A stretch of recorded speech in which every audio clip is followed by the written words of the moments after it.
मैं अपना जिंदगी का, मैं अपना पूरा जनरेशन का पहला ऐसा व्यक्ति हूँ जिनके पास पासपोर्ट है। किसी जगह बिजनेस के लिए, काम के लिए जाना के जरूरत हो जाता था, लेकिन पॉकेट में ट्रेन का भाड़ा नहीं था। हम कैसे जाएंगे, उसको कैसे सपोर्ट करेंगे, कैसे हम उसको बिजनेस को जनरेट करेंगे। मेरे ख्याल से मुझे लगा ये क्राइसिस ही एक चीज़ है जो मुझसे मेरे ड्रीम को और भी मजबूत बना के गया। कभी आगे बढ़ते बढ़ते मेरे ज़िंदगी में वो चीज़ घटने लगा। कौन सा चीज़? जो चीज़ जब मैं थोड़ा बड़ा कुछ करने जा रहा होता या थोड़ा बड़ा काम करने जा रहा था, तब मेरे पास थोड़ा छोटा चैलेंजेस आए। वो चैलेंजेस कि मैं कभी भी वो चैलेंज को प्रॉब्लम नहीं समझा, उसको चैलेंज समझा। क्योंकि आप किसी भी चैलेंज को अगर प्रॉब्लम समझ लोगे तो प्रॉब्लम को सॉल्यूशन कभी नहीं आएगा। उसको चैलेंज लेते हैं, तभी अपना अंदर वो जज्बा होता है कि उस चैलेंज को हम करना है।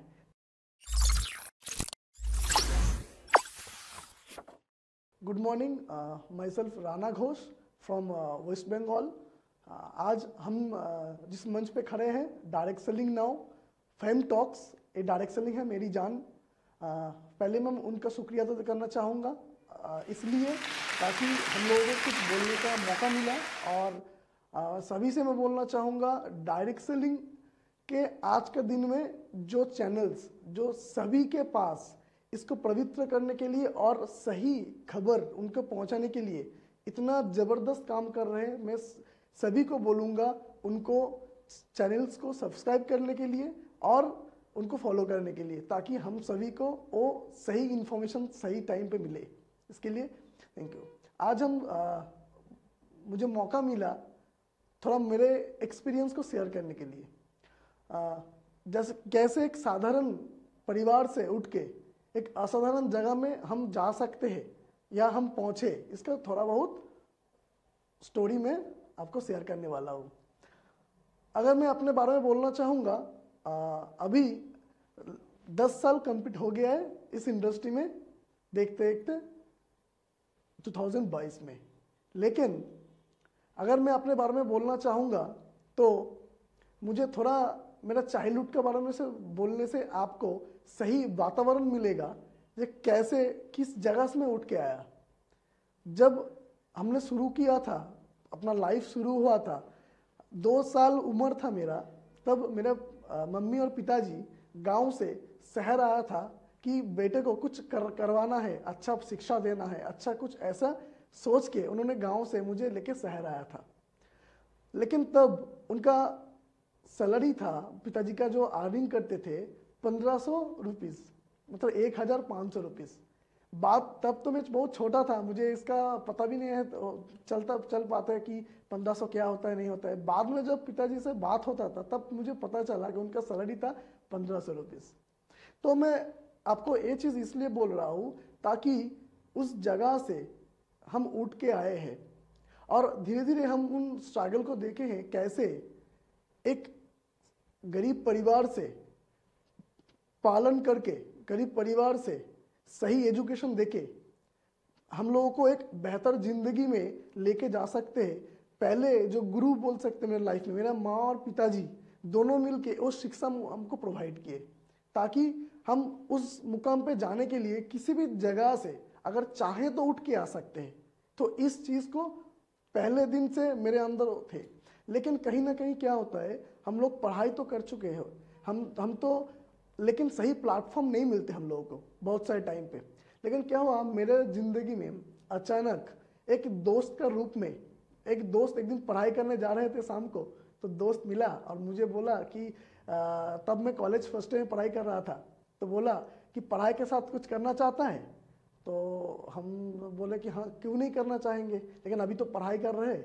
तो उसने ज़िंदगी में पहली बार एक ऐसा व्यक्ति से साथ मुझे मुलाकात करवाए जो मुझे समझाए ये व्हाट इज़ डायरेक्ट सेलिंग, इसके बारे में मुझे समझ में मतलब इंफॉर्मेशन मिला। लेकिन सही में बोलेंगे तो डायरेक्ट सेलिंग के बारे में मुझे कोई नॉलेज नहीं था, इसके पहले जानते नहीं थे, समझते नहीं थे। तो उन्होंने कुछ ऐसा बात मुझे बोला जो सुन के मुझे लगा कि हाँ जी, यहाँ से मुझे करना चाहिए, करके देखना चाहिए। क्योंकि मैं सफल हो सकता हूँ कि नहीं हो सकता वो बात की बात है, लेकिन ट्राई करूँगा तो हो सकता है कि मैं सफल हो जाऊँ। तो उनको बात में वो शायद कुछ ऐसे बोल दिए जिसमें मुझे विश्वास लगा, भरोसा लगा। मैं अपना दोस्तों को विश्वास करके क्या हुआ, मैं अपना शुरुआत किया इस इंडस्ट्री में।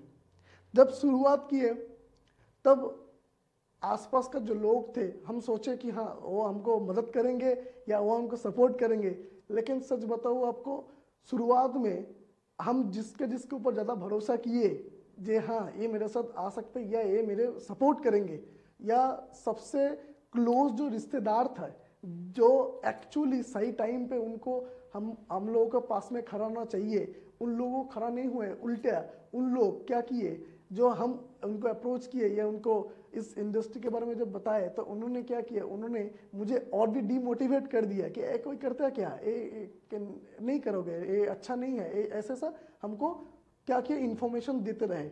लेकिन ये सिस्टम का, ट्रेनिंग सिस्टम में वो पावर है, इसीलिए हम ट्रेनिंग लेते गए और सीनियर जो थे, जो गुरु थे हम लोगों का, उन्होंने बोला कि सीखना चाहिए, लर्निंग करेंगे तो अर्निंग करेंगे। तो लर्निंग के लिए हमको जोर दिए, लर्निंग अच्छे से करना शुरू किए। तो लर्निंग करते करते हम क्या किए, धीरे धीरे वेस्ट बंगाल में से शुरू किए, थोड़ा टीम बनाए, थोड़ा काम हुआ, धीरे धीरे चले गए और आस्ते आस्ते हम लोगों का और दूसरे स्टेट में भी हम काम करने शुरू कर दिए। हम काम करते करते ऐसे ऐसे जगह काम करने चले गए थे जहाँ पे बेसिक चीज़ें भी ठीक से नहीं मिलता है। उड़ीसा में चले गए थे, यूपी में चले गए थे, एक ऐसा गांव में भी चले गए थे जहाँ पे कुछ बेसिक चीज़ें जो शौचालय होता है या कुछ भी जो इंसान का बेसिक नीड्स है वो भी सही से नहीं मिल पाए। लेकिन क्या